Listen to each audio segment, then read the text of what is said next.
জানেন 21 তারিখ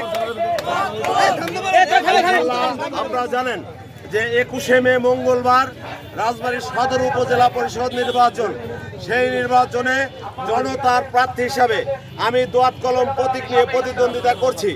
আমি মনে করি দোয়াত কলম প্রতীক শুধু আমার প্রতীক নাই, রাজবাড়ী সদর উপজেলাবাসীর প্রতীক। সেই প্রতীকে একটি অবাধ, সুষ্ঠু, নিরপেক্ষ ভোটের মাধ্যমে ইনশাল্লাহ রাজবাড়ী সদরের সম্মানিত ভোটারগণ এবং সম্মানিত জনগণ দোয়াত কলম প্রতীকে ভোট দিয়ে বিপুল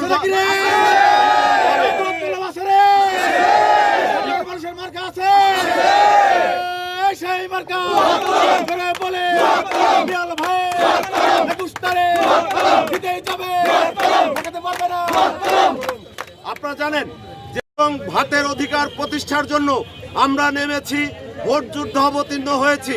ইনশাল্লাহ আমরা বিশ্বাস করি একটি অবাধ, নিরপেক্ষ, সুষ্ঠু, গ্রহণযোগ্য নির্বাচনের মাধ্যমে রাজবাড়ী সদর উপজেলাবাসী তথা সম্মানিত রাজবাড়ী সদর উপজেলার জনগণ নিশ্চয়ই দোয়াত কলম প্রতীকে আমাকে বিপুল ভোটে ভোট দিয়ে নির্বাচিত করবে ইনশাল্লাহ। ইনশাল্লাহ মহান আল্লাহ রব্বুল আলামিন সকলকে সুস্থ রাখুন, সুন্দর রাখুন এবং 21 তারিখ সারাদিন দোয়াত কলমে ভোট দিন।